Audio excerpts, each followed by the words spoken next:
A typical dairy would have multiple commodity bays. They would have to make multiple orders. They would have to manage the shipments of those products, and then they'd bring them onto the dairy. They likely would do things like make premixes to try and blend out inconsistency.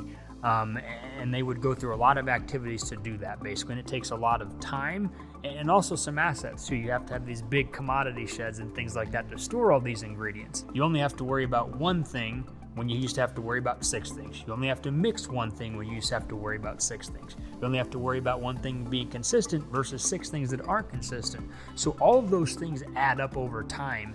And there are things that you can do with studies to say it's worth an hour and a half, or it's worth 15 cents a cow and shrink. And customers who've been doing it a long time, a lot of times will tell you, I don't think I would want to go back to the way I used to feed because I can worry about so many other important things, and I just don't worry about feed anymore. With OneTrak being 44% of the ration, it eliminates some of the other struggles with having to source a whole bunch of other ingredients. Additionally, it speeds up the process of making each batch of feed because you aren't having to go grab a little bit of 15 ingredients. You can just add 5 ingredients in your ration.